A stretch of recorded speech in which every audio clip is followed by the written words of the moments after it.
Greetings, fellow stamp enthusiasts, and welcome to another episode of Snail Mail with Smokey. I hope you are having a fantastic day wherever you are. If you're new to the channel, then welcome.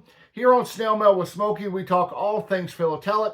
So whether it's postage stamps, first day covers, fancy cancels, postmarks, postcards, if it was meant to travel through the postal system, we're going to discuss it right here on this channel. Now, I want to get real serious with you because I have a bit of a confession to make. Lately, I find myself feeling like I'm swimming in a sea of stamps. I've really been struggling to maintain my collection in the way that I want to. And honestly, I haven't been enjoying my collection or the hobby as much as I once did. So what I've done is I've taken a really long, deep look at my collection and done some real philatelic soul searching.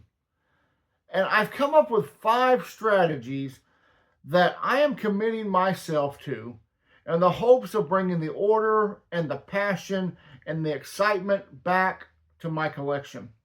And so what I'd like to do today is I'd like to share those 5 tips with you to help you enjoy your stamp collection again. So these are really easy changes to make. I think they're going to be easy for me to make, and I'm hoping that they will pay big dividends in the near future. So, tip number 1, define your collection. You and I cannot possibly collect each and every stamp that's ever been issued for every country that has ever existed or currently exists on the planet. Come here. That's okay. We don't have to collect every stamp that's ever been issued. So I am committing myself to focusing on the countries and topics that interest me most. Not just those stamps that interest me, not just those stamps that I enjoy. Because look, with the exception of stamps that have snakes or clowns, I can find beauty in just about every other postage stamp in the world. But I've decided to be more focused on the areas I've collected. So what I'm going to do is I'm going to streamline my collection to what for me is a manageable number of countries and topical areas.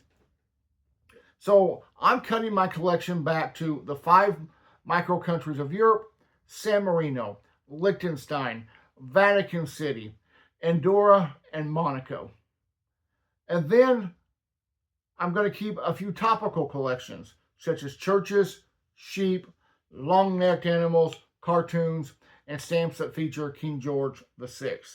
Yes, I'm still going to keep my Just Because collection that's full of stamps that I collect just because I like them, but I'm going to be way more selective as to what I allow inside of that collection. The second tip is let some stamps go. Look, all of us are just custodians of the stamps in our collection. And in time, the stamps that we now possess are going to find new homes with new collectors.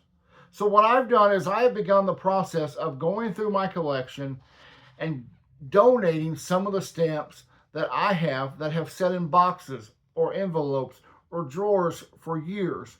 And they no longer fit into my pared down area of collecting. And I'm going to give them to a collector that will appreciate them and enjoy them.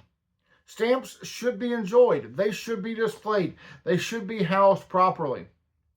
And so there are many ways to do this. You could donate your stamps to a local stamp club. You could donate them to a school. You could find a beginning collector and donate stamps to them as well. Or you could donate them to a charity. So what I've done is I've chosen the latter. So last week I sent what I hope is going to be the first of several stamp donations to an organization called Stamps for the Wounded. Now, Stamps for the Wounded has been helping veterans since 1942. It is a service organization that is dedicated to providing comfort and stimulating activity to U.S. veterans through the hobby of stamp collecting. And Stamps for the Wounded, they send stamps, covers, supplies, and literature to enable veterans to either begin or to continue stamp collecting. They have a website. It's www.stampsforthewounded.org. Please check out their website. There's information on how to make donations to that great organization. And if you're outside the U.S., I'm sure there are some really good like-minded organizations that you can donate stamps to. This is just one of many that I have chosen. And in doing so, I get stamps that aren't housed properly and that no longer fit in my collection out of my collection and into the hands of someone who's going to appreciate them and enjoy them.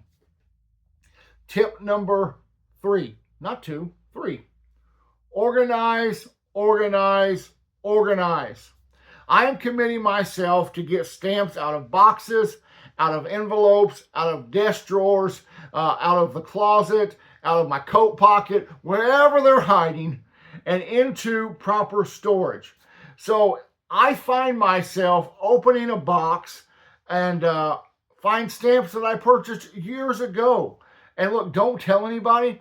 Sometimes they're in the envelope that they came in, and sometimes that envelope is still sealed. Now, I'm sure I took the envelope from my mailbox, put it in this other box, knowing that I'll come back to this soon and take these stamps out, catalog them, and put them in the binder. Well, soon has arrived today. The stamps are coming out of the boxes, out of the envelopes, and into the binders so I can actually see them and enjoy them and also protect my stamps the way that they should be. Tip number 4, just say no.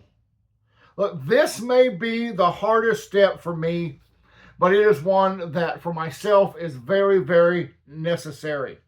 So many times I find myself browsing online, places like HipStamp, scrolling through thousands of stamps, and somehow, as if by magic, stamps end up finding a way from the website into my cart, end up checking out. Then days later, they're in my mailbox, and then they go from my mailbox to guess where? That's right, the boxes and the drawers and the closet and the coat pockets. And they sit there. Or I'm watching a fellow YouTuber, and they're showing an exciting set of stamps, and I decide right then and there, I must have that set of stamps for my collection. And so off I go searching to find it and get it into my hands. Well, I am pledging right now that I am not going to buy another single stamp until all the stamps in my collection are properly cataloged, housed, are in their proper place. And that's going to be hard to do because I like to buy stamps, but it's going to be a great motivator for me to get to work. It's going to give me incentive to get through my stamps, to categorize them, to put them in the binders that they need to go to make sure they're housed properly, they're protected, and they're in a place where I can enjoy them for years to come. And then as I begin to purchase new stamps, then I can immediately take those and put those in their proper home. The last tip is a simple tip. Number 5, have fun. After all, it's a hobby, not work. Look, philately is supposed to be fun and entertaining. It's a hobby that's meant to be relaxing. It shouldn't feel like another full-time job. And if you're like me, sometimes it does. So if you get to film like that, stop for a minute, take a deep breath, get out your tongs, spend a little time with your stamps, and remember, there are no rules. Someone's not going to bust through the door and examine your collection and tell you you're doing it wrong. It is your collection. So collect how you want, collect what you want, and collect when you want. So those are my 5 tips to help you enjoy your stamp collection once again.